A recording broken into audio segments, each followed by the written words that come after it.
Y bueno, entonces podemos ver que al final ya no tenemos tantos picos. Bueno, tendríamos que hacer aquí un acercamiento en el cromatograma para ver si todavía hay algunos compuestos. Yo estuve revisando la señal y ya no me apareció que hubiera más compuestos en este final del análisis, pero bueno, en la optimización, en la supuesta optimización, en lugar de bajar de 20, tuvimos que llegar a 26 aprox.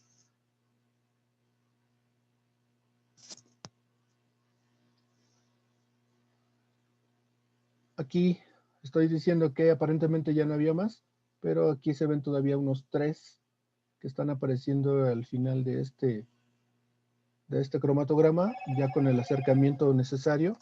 Podemos ver que, bueno, aquí todavía, a pesar de estos picos que se ven todavía más grandes, aquí hay picos suficientemente notables.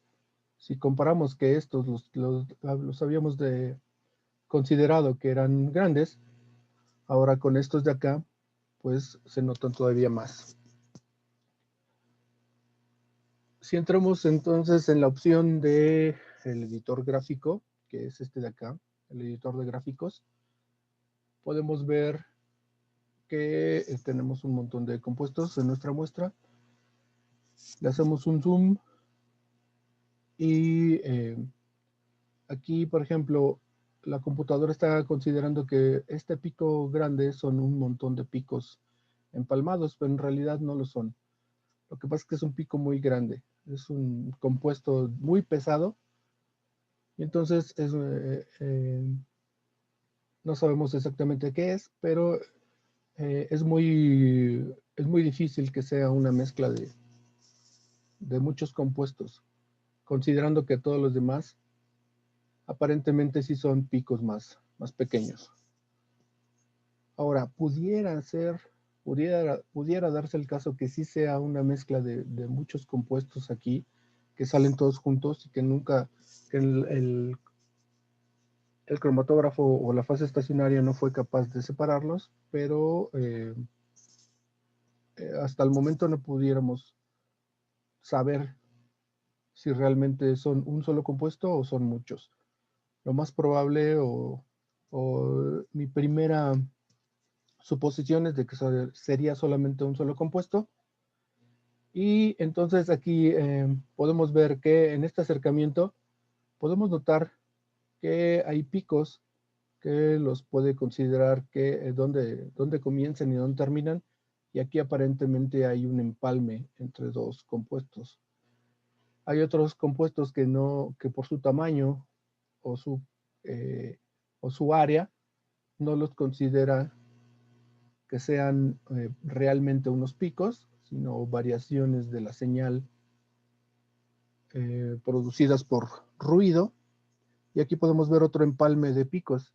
Este pico por el zoom, aquí aparece truncado, pero ya hemos visto que son picos muy pequeñitos que realmente no se truncan. Lo que ocurre es que por el zoom se ven aquí cortados, pero no lo son. Entonces, a uno lo reconoce, a otros no. Con todo esto, entonces, pero en este caso yo me imagino que esta es sí. Este es el primer cambio. Habíamos visto, a ver si vamos a regresar a la programación. En nuestra programación, nosotros vemos que la segunda rampa va más o menos desde 7.5 hasta 9.6 o 9.8. Esta es la segunda rampa. Entonces, esta imagen que tenemos acá, en este acercamiento, esto es un aumento de la señal debido al cambio de temperatura. Entonces, este aumento de la señal o de la línea base, que se ve constante, aquí yo quería señalarlo con una línea recta dibujada, pero no con esta,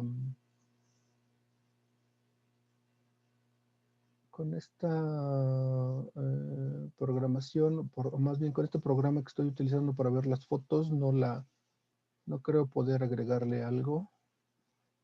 Parece que sí.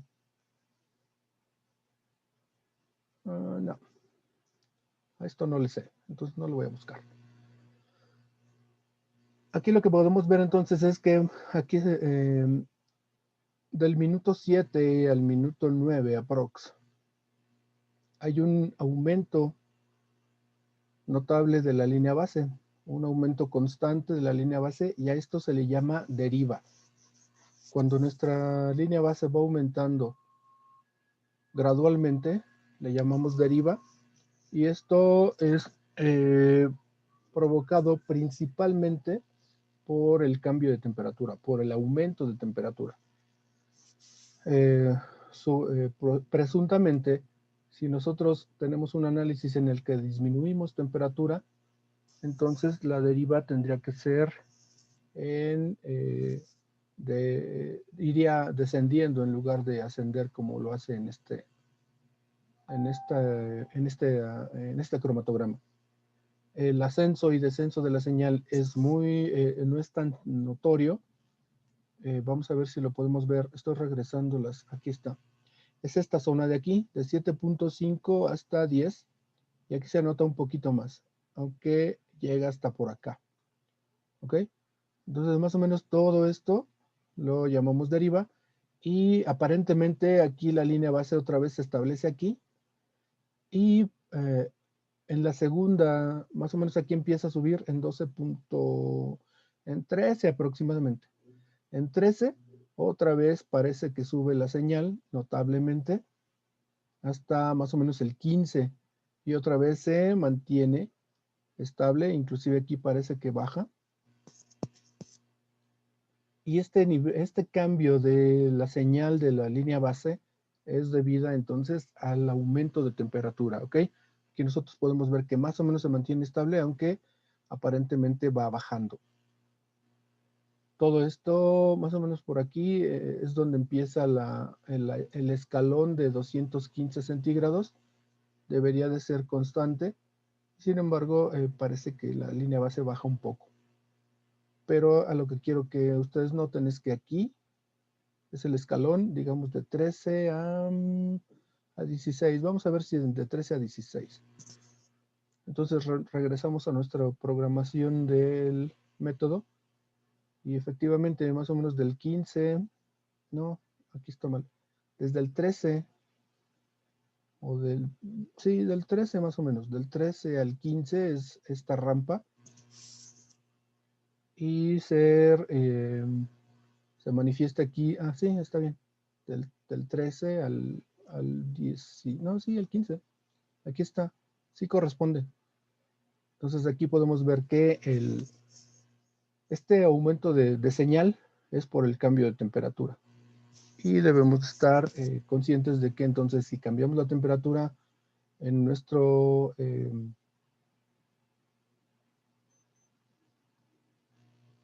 análisis, entonces también va a cambiar un poquito, no mucho, pero más o menos, la señal de la línea base.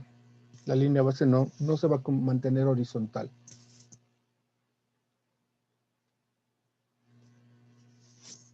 Entonces, ya que tenemos nuestro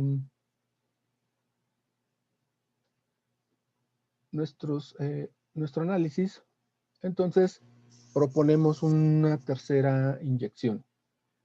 En esta tercera inyección, que sería ya la segunda vez que optimizamos, que pretendemos optimizar, pues volvemos a modificar el método y le cambiamos el método a optimización 2.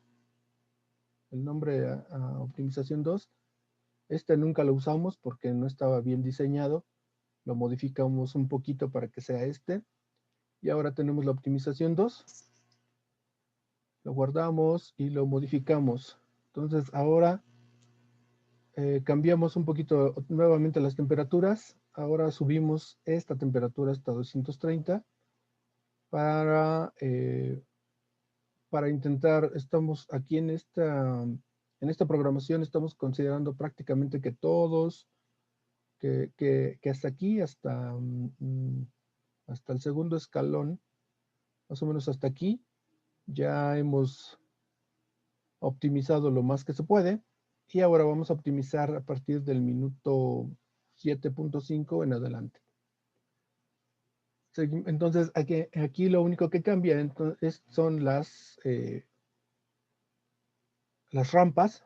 Vamos a tener ahora rampas más grandes. Y esta no la modifiqué para que no hubiera problemas o para que ya no se modificara tanto hasta este punto, hasta el minuto 7.5 aprox. Y finalmente entonces subimos esta otra temperatura para ver si aparecen todavía más picos al final del análisis. Esto es lo único que le modificamos, la temperatura del horno. Y entonces guardamos el método. Lo guardamos, lo instalamos y seguimos inyectando. Entonces en la inyección nos siguen apareciendo los diferentes picos. Les decía yo que habíamos intentado acortar este tiempo de aquí, esta separación entre estos dos picos, pero al intentarlo pudiéramos provocar que estos dos se junten demasiado, que ya no queden con buena resolución, y estos también. Entonces por eso ya no le moví tanto en esta zona o en la programación del horno para la aparición de estos compuestos. Continuamos entonces con los diferentes capturas de pantalla durante todo el análisis y vamos viendo que siguen apareciendo bastantes picos. Aquí se me fue la onda y no le saqué captura al final del análisis. Y aquí ya estoy proponiendo mi tercer cambio. Entonces, ahorita más adelante debe de aparecer todo el cromatograma completo de la optimización 2. Y es probable que ahorita lo analicemos bien. Mientras tanto, pues ya hice mi propuesta número 3 de optimización, en el cual acorté los tiempos de mantenimiento de temperaturas a un 70%, más o menos a un 70% de tiempo del análisis anterior, y todas las rampas a 40. Mantuve las mismas temperaturas.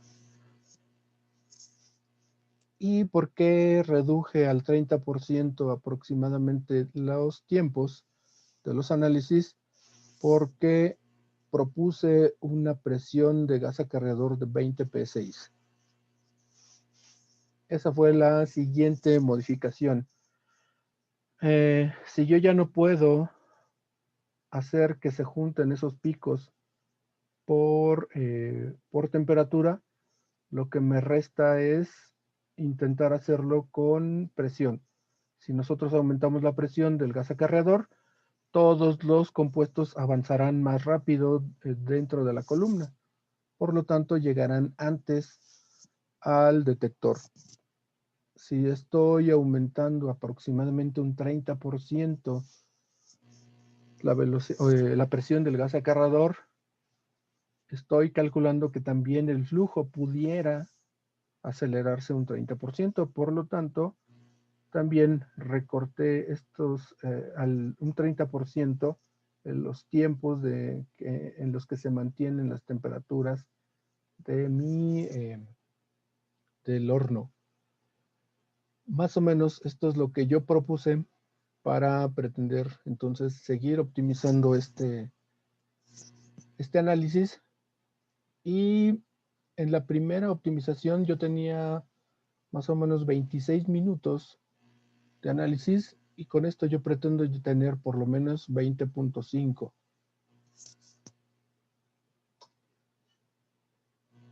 Entonces aquí ya queda modificado mi método en optimización 3.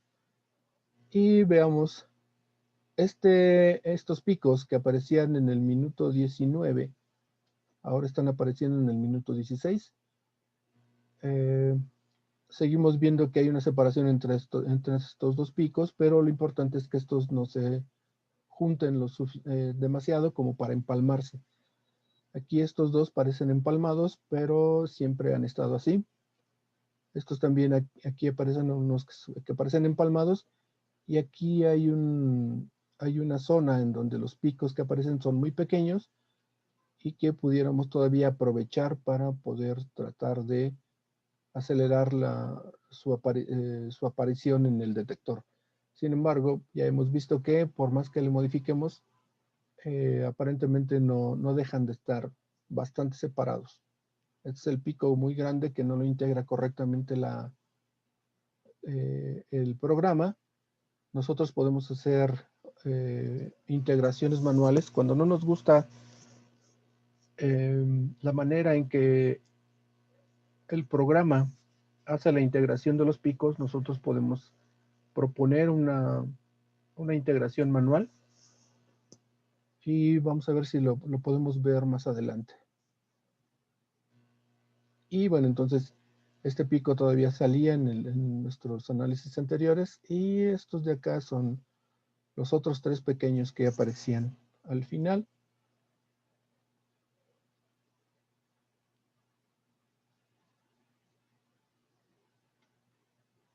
Y entonces aquí vemos nuestro análisis.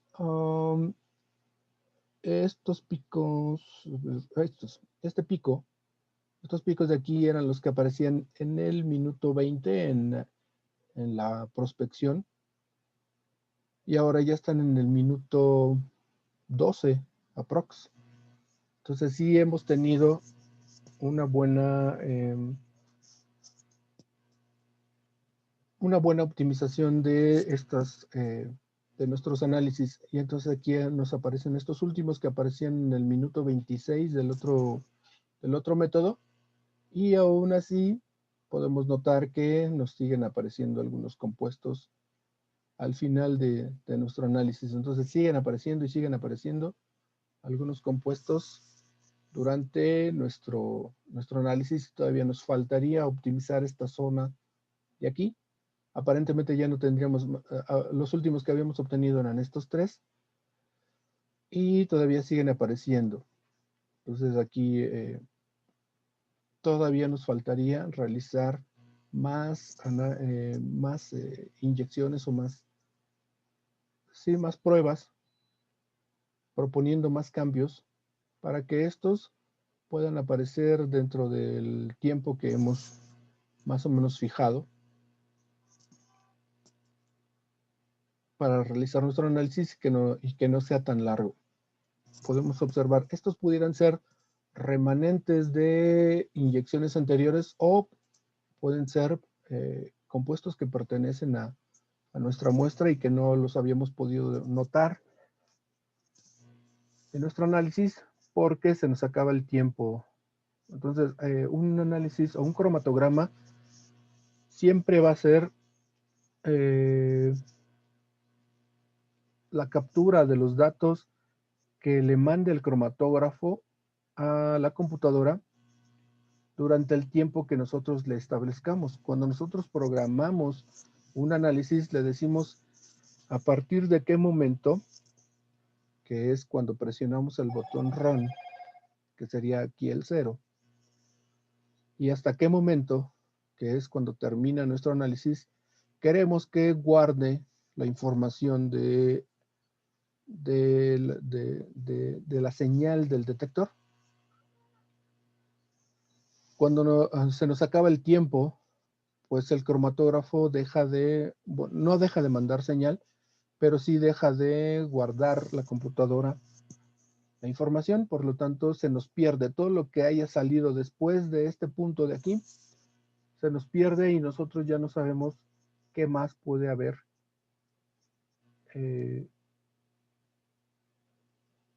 de nuestra muestra, porque ya no hay registro.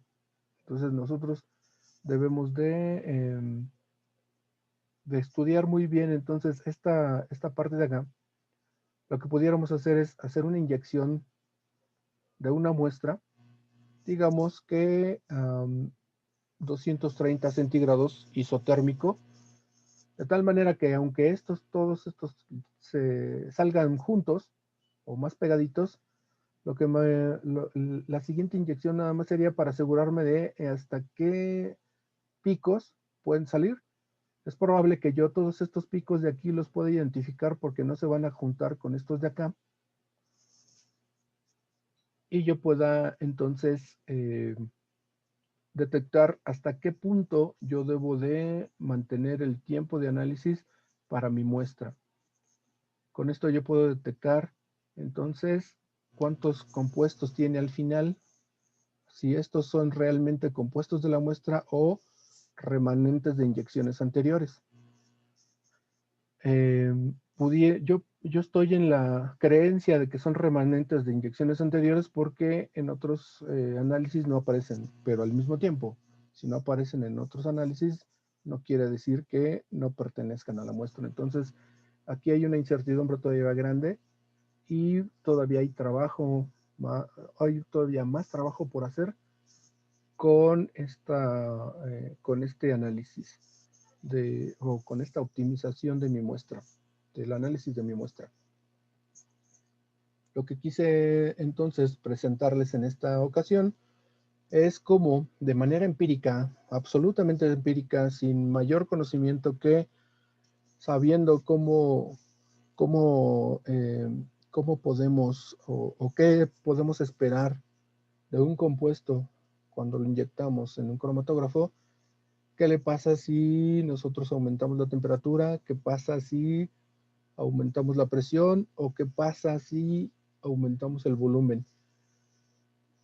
En todas estas inyecciones que hemos realizado para, para estos videos que grabamos el día de hoy, todas fueron inyecciones de 0.3 microlitros. Si nosotros aumentáramos la cantidad de muestra que inyectamos, eh, nos provocaría bastantes complicaciones porque muchos picos se volverían más anchos. Aunque se vuelvan más altos, también se vuelven más anchos y entonces el empalme entre picos sería todavía mayor. Por lo tanto, otra de las optimizaciones que pudiéramos proponer sería inyectar menos, pero ya la menor cantidad posible, recomendable para para una inyección en el cromatógrafo que nosotros tenemos es una inyección de 0.2 microlitros. Menos de 0.2 microlitros ya no es recomendable porque entonces la variabilidad de los resultados es muy grande. 0.1 microlitros es una cantidad tan pequeña que ni siquiera podemos tener repetibilidad en los resultados. Entonces, lo mínimo para tener repetibilidad es 0.2 microlitros y el problema de inyectar 0.2 microlitros es que estos picos que son tan pequeños pudieran inclusive desaparecer. Entonces ya no me atreví a inyectar menos muestra porque pudiera yo provocar que estos picos tan pequeños como este de aquí, o hay otros por acá, este por acá que se parece de aquí, o este de acá, se desaparecieran y entonces ya no los pudiéramos notar en la inyección. Por lo tanto, ya no quise continuar haciendo más pruebas de optimización con inyectar menos muestra. También les decía yo, otra opción para verificar que estos picos de acá sean los únicos que salen es hacer una inyección isotérmica a 230 y que no me interesen los picos que aparecen, digamos, hasta el minuto 10, sino todos los picos que aparecen a partir de ese minuto 10 hasta el final, para que yo pueda comprobar si realmente hay, si ya no hay picos o hasta dónde, hasta cuál es el último pico que ya no me aparece y yo puedo estar seguro de cuántos compuestos realmente puedo tener en mi muestra. Esas son las otras dos propuestas que yo haría. Ya no me dio tiempo de hacerlo, porque esto llevó más o menos como 3 horas o 3 horas y media más o menos de trabajo.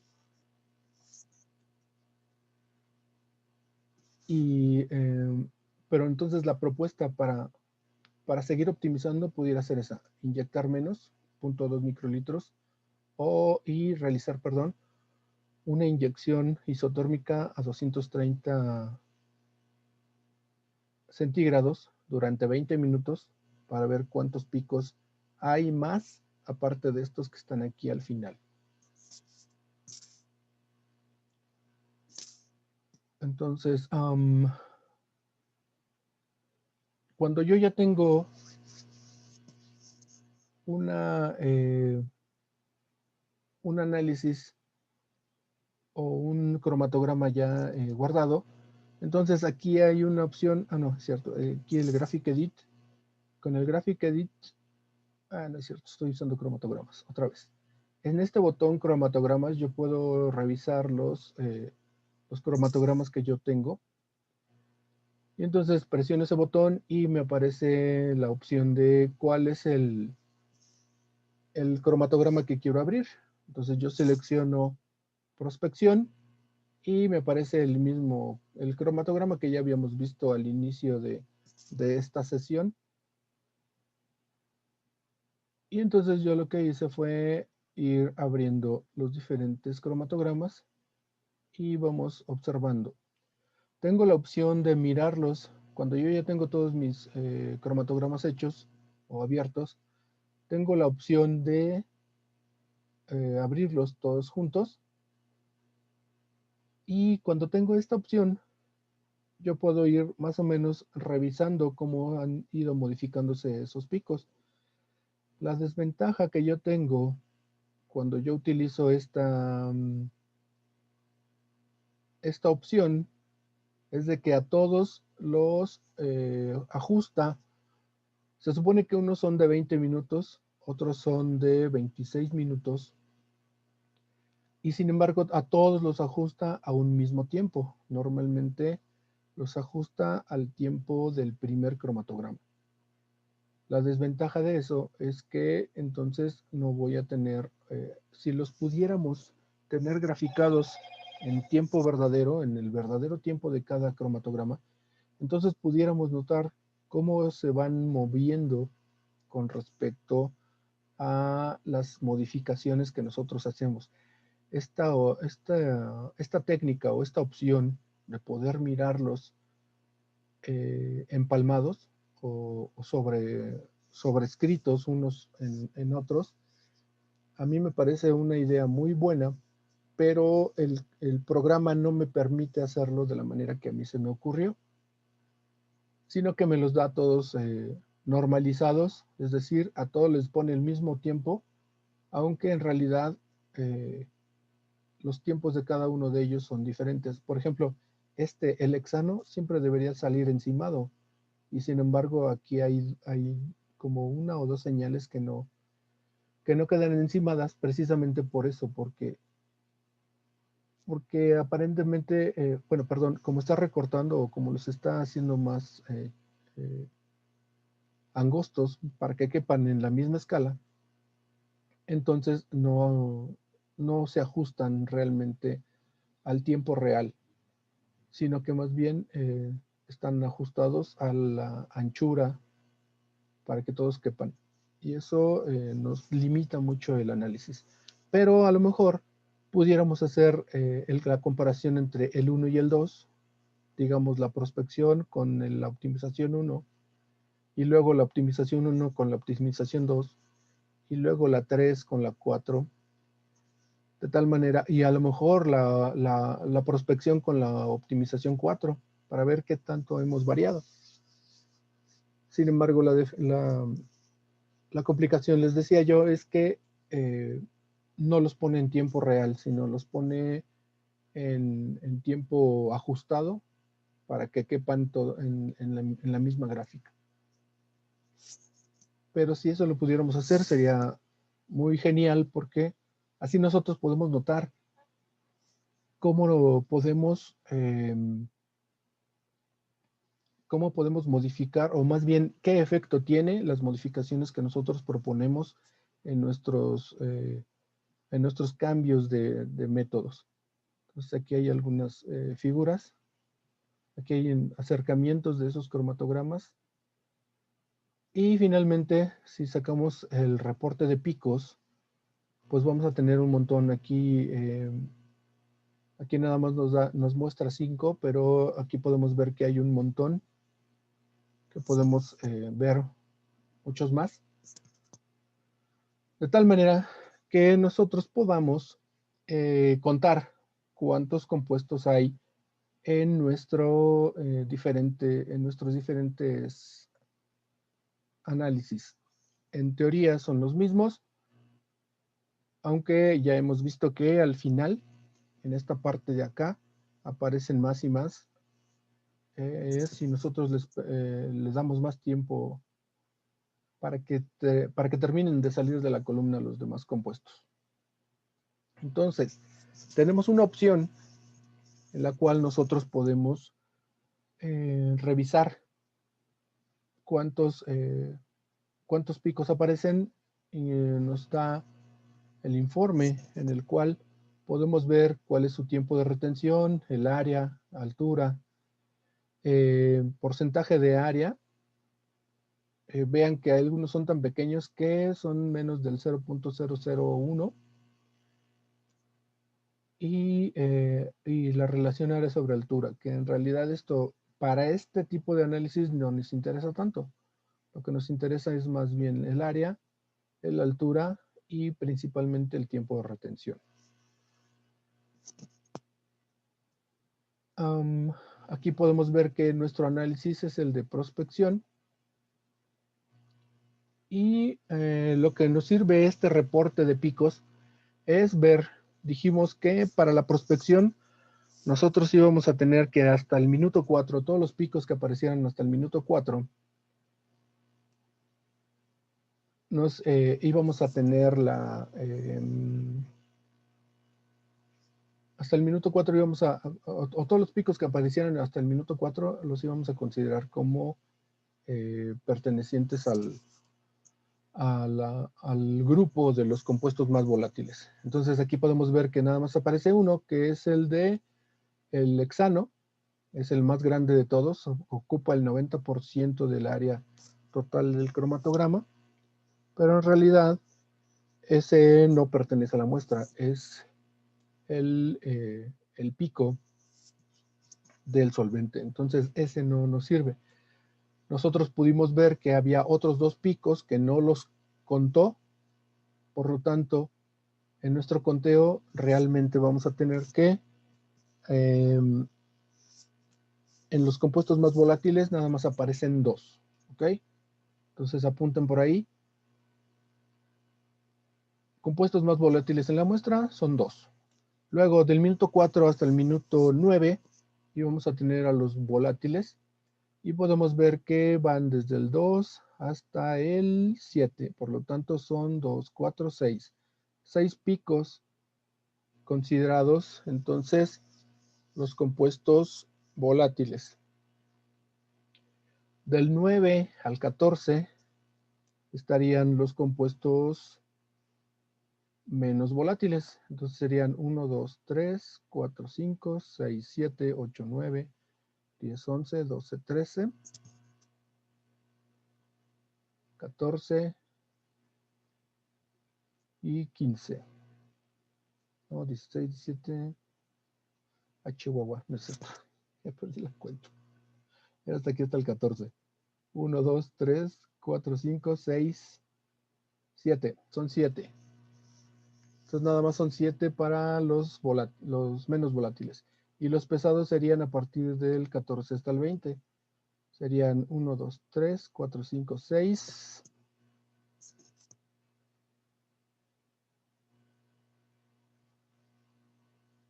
7, 8, 9, 10, 11, 12. Son 12. No me equivoco. Entonces 12 compuestos, aunque vimos después que aparecían más. Déjenme ver, aquí.